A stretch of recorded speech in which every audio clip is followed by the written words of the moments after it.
जो संघर्ष किया और यूजीसी रेगुलेशन को यूजीसी को बनाना पड़ा और आज उस यूजीसी रेगुलेशन की जो लड़ाई है वो तमाम हमारी माताएं बहनें, हमारे भाई बंधु, हमारे चाचा लोग लड़ रहे हैं। तो ये सवाल जो लोग कहते हैं ये यूजीसी का सवाल सिर्फ और सिर्फ कुछ कैंपस का सवाल है, कुछ विश्वविद्यालय का सवाल है, तो उन लोग को जान लेना चाहिए कि आज जब अवध किसान आंदोलन की ऐतिहासिक धरती हरचंदपुर रायबरेली में आवाज उठ रही है और हमारे माताओं बहनों के नेतृत्व में आवाज उठ रही है। साथियों, आज हमारे किसान आंदोलन में हम लोग की नेता आगे की राष्ट्रीय अध्यक्ष बात करता हूँ, उन्होंने जो खेल में जो टीम में जो लड़ाई चल रही है जो समझने के तमाम नेता लोग जो लोग नहीं उठा रहे हैं उनको समझ लेना चाहिए। आपका बेटा ऑस्ट्रेलिया में पढ़ता है लेकिन है उसका बेटा और जेएनयू पढ़ता है। तो सवाल इस बात का है कि आज ये लड़ाई छिड़ी है और ये लड़ाई एक लंबी लड़ाई है हमारे बीच में। हम जानते हैं कि विश्वविद्यालयों में हम लोगों ने कैसे जाति के भेद को देखा है। हमारे बीच में अध्यक्ष लोग कहते हैं कि कैंपस में विश्वविद्यालय में जातिवाद नहीं है। 2004-5 की घटना है कि हमारे कैंपस में हमारे एक छात्र नेता के थे और एक छात्र नेता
घटना है जब लोग गए सुनील भाई रामायण और रामदेव जी जिनके साथ घटना हुई तमाम साथी लोग गए वहां पर और जब उनको कहा गया कि आप माफी मांगिए तो जब माफी नहीं मांगी तो हमारे साथियों ने उनको सब करते हैं कि हमारे कर देंगे तो आप सोच सकते हैं कि अपमान करके आप चले जाएंगे तो नहीं होगा। ये देश हमारा है,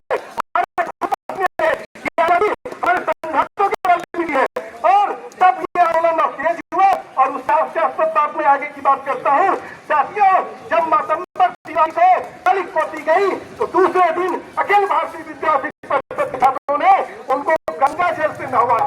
क्यों इसलिए नहवाया कि जो काली पोतने वाले में थे मुसलमान एक दलित थी। तो क्या ये हमारा कहते कि कैंपस में भेदभाव नहीं है? तो इसलिए मैं कह रहा हूं कि रोहित वेमुला कोई छात्र नहीं है, छात्र नेता था। इस तरह से जैसे यहाँ सुनील जी है, शशांक नेहा जी है, मनीष जी है, इस तरह से छात्र नेता था।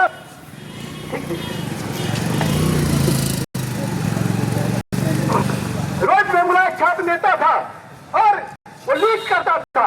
एक लीडर को आत्महत्या करनी पड़ गई। आखिर क्यों करनी पड़ गई? क्योंकि उसके साथ जाति के नाम पर भेदभाव होता। और जो सवाल उसके बाद हुआ को कह रहा हूं रोहित वेमुला किस तरह से बाबा साहब की मूर्तियां पूरे देख लीजिए कि बाबा साहब की मूर्तियों से ज्यादा कहीं पर आपको मूर्ति नहीं दिखेगी। आज रोहित वेमुला हर नौजवान, हर गांव, हर गुर्बे और गरीब के आवाज बन गया है। आज रोहित वेमुला को सब लोग जानते हैं। तो क्योंकि रोहित की जो लड़ाई है की माँ की लड़ाई नहीं है, उस देश के तमाम लोगों की लड़ाई है।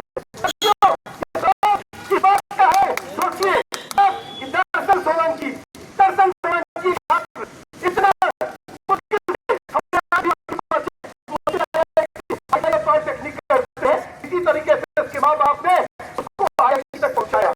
सोचिए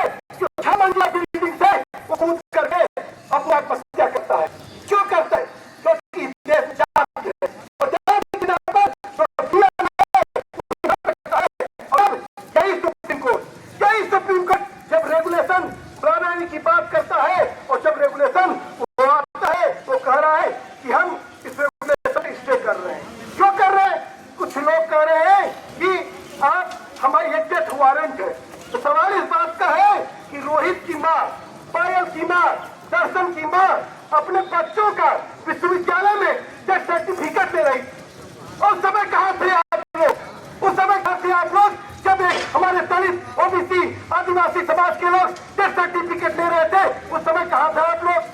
आप लोग अत्याचार को, उत्पीड़न को अपना हथियार बनाना चाहते हैं, सदियों की परंपरा को आप लागू करना चाहते हैं। तो साथियों को समझ लीजिए, ये बाबा साहब के सपनों का भारत है। बाबा साहब के सपनों के भारत में संविधान का राज होगा। और मैं साफ तौर पर कहूँ, ये सुप्रीम कोर्ट एक साम्यवादी, मनुवादी है। आज अगर मियाँ जी यहाँ पर खड़ बैठी हैं, आप सोचिए कि वो लड़की अगर ब्राह्मणवाद का नारा लगा रही थी, वो मनुवाद का नारा लगा रही थी, वो क्यों लगा रही थी? कि देश का सुप्रीम कोर्ट ब्राह्मणवादी है, मनुवादी है। उसने स्टे किया। स्टे करने के बाद एक सबके को मैसेज किया कि आपके मनुवाद को, आपके ब्राह्मणवाद को हम संरक्षित करेंगे। तो सवाल इस बात का नहीं साथियों, ये जंग छिड़ चुकी है और ये जंग अब चलेगी और अंतिम मुकाम तक चलेगी। और मैं यार जो ओबीसी का, जो यूजीसी का सवाल है, यूजीसी के सवाल में सवाल ओबीसी का है, ओबीसी का, क्योंकि 2012 के रेगुलेशन में एससी था, ओबीसी था। ओबीसी आप अभी बात कर रहे थे साथी लोग कि ओबीसी के साथ भेदभाव नहीं होता है। सवाल इस बात का है क्या ओबीसी के साथ भेदभाव नहीं है? जैसे 85% जो सेंट्रल यूनिवर्सिटीज है उनके ओबीसी के जो फैकल्टी मेंबर है क्यों नहीं भरे गए? आप सवाल इस बात का करते हैं। आप सोचते हैं कि जात के नाम पर ऐसे नहीं आलों पर बोला जाता है। मैं किस जात का हूँ? मैं यादव जात का हूँ। हमको बोला जाता है कि आईने की बुद्धि घुटनों में होती है, इनकी बुद्धि जो 12 बजे खुलती है। क्या ये नहीं है? किसी का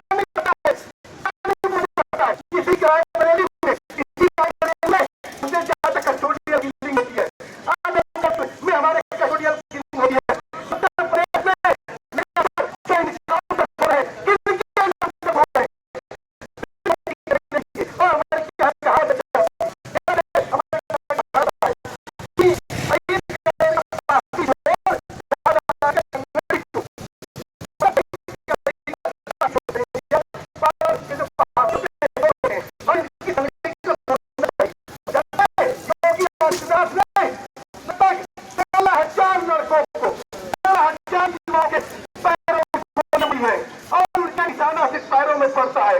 22,000 से लोग से अधिक गैंगस्टर में, गुंडा में ये कौन लोग हैं? ये ओबीसी है, सिख है। तो सवाल इस बात का है, मैं बात में आता हूँ, जब ओबीसी का आता है तो उसके साथ भेदभाव होता है, तो आप उसको आइडेंटिफाई नहीं करना चाहते, उससे भागना चाहते हैं। लेकिन रेगुलेशन ने उस बात को कहा है, वो रेगुलेशन बार बार इस बात को कह रहा है ये काम हमारा नहीं है, ये ऐसा कर रही है, ये कर रही है, मालिक का नहीं है, ये काम विश्वविद्यालय का है, इंस्टीट्यूशन का है। नहीं चाहते हैं, क्यों नहीं चाहते हैं? ये आजाद भारत में, आजाद भारत में ओबीसी के साथ जो भेदभाव होता है, आजाद भारत में और यही गवर्नमेंट अभी बिहार में जब वो आर्डर वहां पर 65%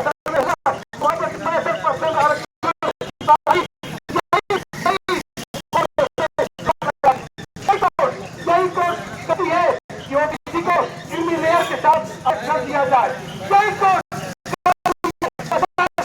रिजर्वेशन से अधिक रिजर्वेशन का कोटा नहीं होगा। मैं पूछना चाहता हूँ इस सुप्रीम कोर्ट से, भाई ये बताओ जब इकोनॉमिक रिकंस्ट्रक्शन एक दिन का स्टे नहीं लगाया तुमने, लेकिन जब हमारे अधिकार की बात आई तो तुमने तुरंत स्टे लगा दिया। और अभी जनगणना का फार्म आया है, जनगणना का फार्म आया है, लेकिन उसमें जो जनगणना की बात है वो नहीं है। हम कर रहे हैं, आप कर रहे हैं, ओबीसी की गणना की बात हम नहीं कर रहे हैं। एकदम साफ है, हमारे किसी भी महापुरुष ने, सावित्रीबाई फुले से, ज्योतिबा फुले से, साहूजी महाराज से, जिन्होंने अक्षर इसे तो दिया, किसी ने जाति की बात नहीं की। हम जानना चाहते हैं इस देश में एससी, एसटी, ओबीसी और जनरल के पास कितनी जमीन है, कितनी हिस्सेदारी, कितनी भागीदारी है।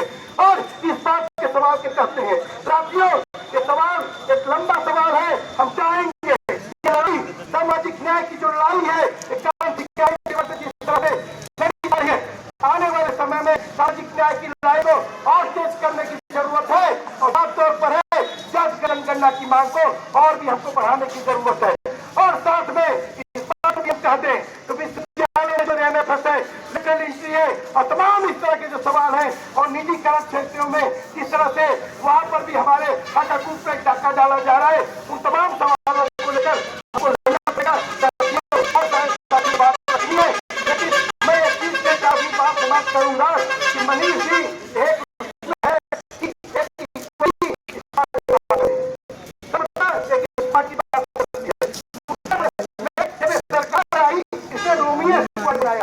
लड़का लड़की घूमते हैं तो भाई की पुलिस जो है उसका वीडियो निकाली करती है। ये पुलिस कहती है कि हमारे पुलिस में घूमते हैं और वीडियो बनाते हैं कि एक स्क्वाड घूम रहा है। अगर आप कह रहे हैं कि हमारी सुरक्षा के लिए घूम रहा है, हमारी बहन बेटी घूम रही है, हमारी लड़की घूम रही है, तो रोमियो स्क्वाड आते हो और इस प्रदेश में आप स्क्वाड बनाए हो। हमारी जो कमेटी जो तालाबों के किनारे तमाम तरह से ग्राम सभा की जमीनें हैं उस पे या फिर अपनी उनकी आबादी की जमीनें हैं, वहां पर बैठे हैं, उनके ऊपर बुलडोजर चलाते हो, तुम कहते हो भू माफिया स्क्वाड की बात करते हो। लेकिन जब यही यूजीसी समता स्क्वाड की बात करती है, स्कूटी स्क्वाड की बात करती है, तो आप डर जाते हो। आपके पास भय इसलिए भय है कि तुम उसको पीट नहीं पाओगे, उसको मार नहीं पाओगे, मेरे बेटों को आत्महत्या करने में मजबूर नहीं कर पाओगे। तो साफ तौर पर कहते हैं ये लड़ाई अब छिड़ गई है और लड़ाई लंबी चलेगी। और मैं अपनी बात को समाप्त करता हूँ एक नारे के साथ। मैं कहूँगा ये जंग जीतेंगे अब की बार। आप कहेंगे कि ऐलान हमारा है, ये जंग जीतेंगे अब की बार, हमारा है, जंग जीतेंगे अब की बार, राज हमारा है। लागू करो तेरे सपनों को, तेरे सपनों को। जय भीम, जय भीम, जय भीम, जय भीम। इंकलाब जिंदाबाद, जिंदाबाद, जिंदाबाद। धन्यवाद राजू जी। हमारे